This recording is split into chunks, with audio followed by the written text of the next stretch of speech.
Yun, camera testing tayo ngayon sa DJI camera. So dadala ko ngayon yung DJI Nano tsaka itong Action 6. Internal mic lang yung gamit ko. Naka 4K resolution tayo, 30 frame per second, track steady.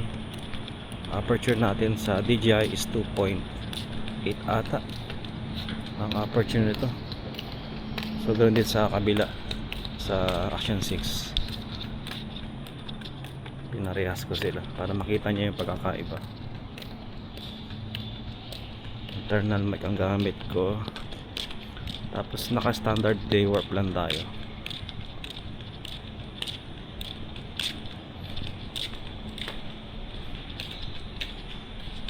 Yan, ito medyo sa madilim tayong part.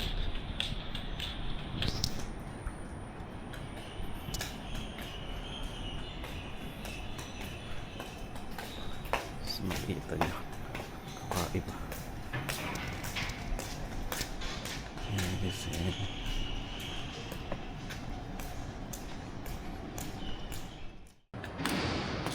Tapos naka D-Log M 10 bit tayo.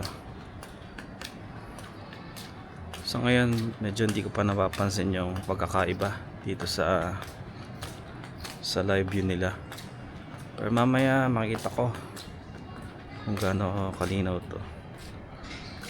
Ayan. So nadilim tayo ulit,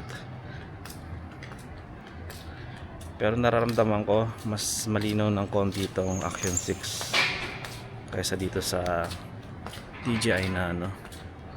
So first time ko itong gamitin, itong Action 6 sa labas. Kaya excited na ako makita ang pagkakaiba nitong dalawang to.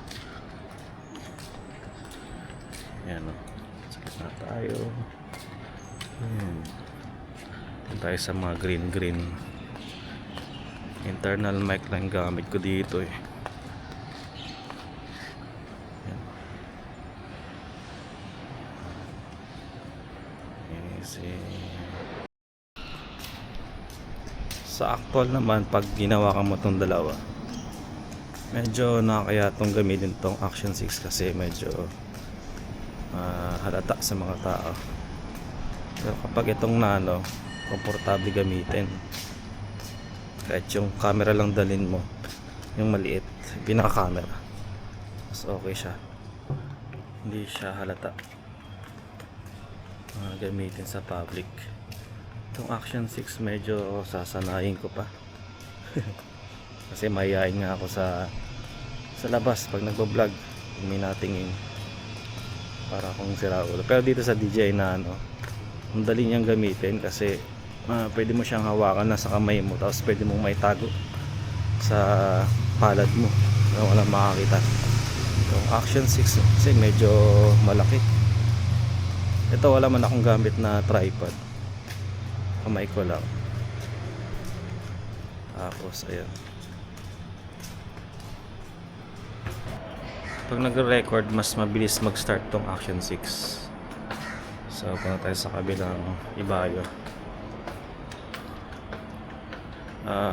Napansin ko lang mas komportable ako dito sa DJI Nano, pero medyo nailang din ako kasi limitado lang yung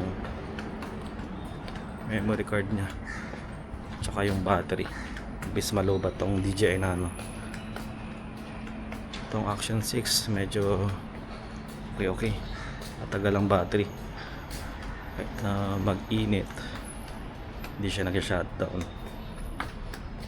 Itong Action 6 na binili ko, may bundle yung binili ko eh, may 3 battery na free.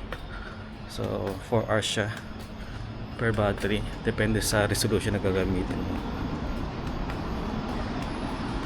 Pero ngayon medyo nagugustuhan ko itong Action 6 kasi hindi ako nagtitipid sa record ko, kasi dito sa Nano medyo nilimitahan ko yung pag-record ko kasi mapupuno agad.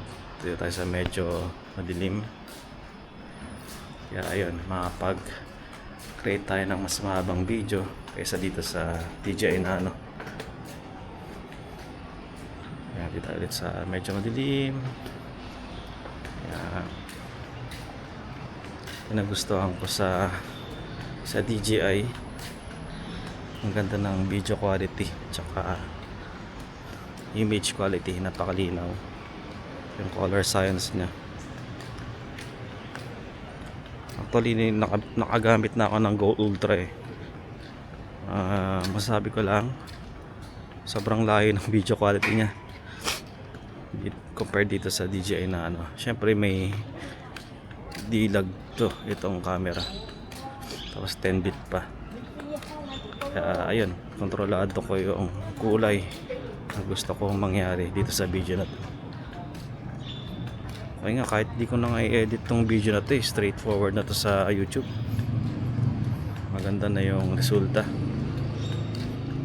So ayun, hanggang dito na lang yung pagtetest ko. Tapos mamaya magagamit ko to sa pupuntahan ko, kasi meron akong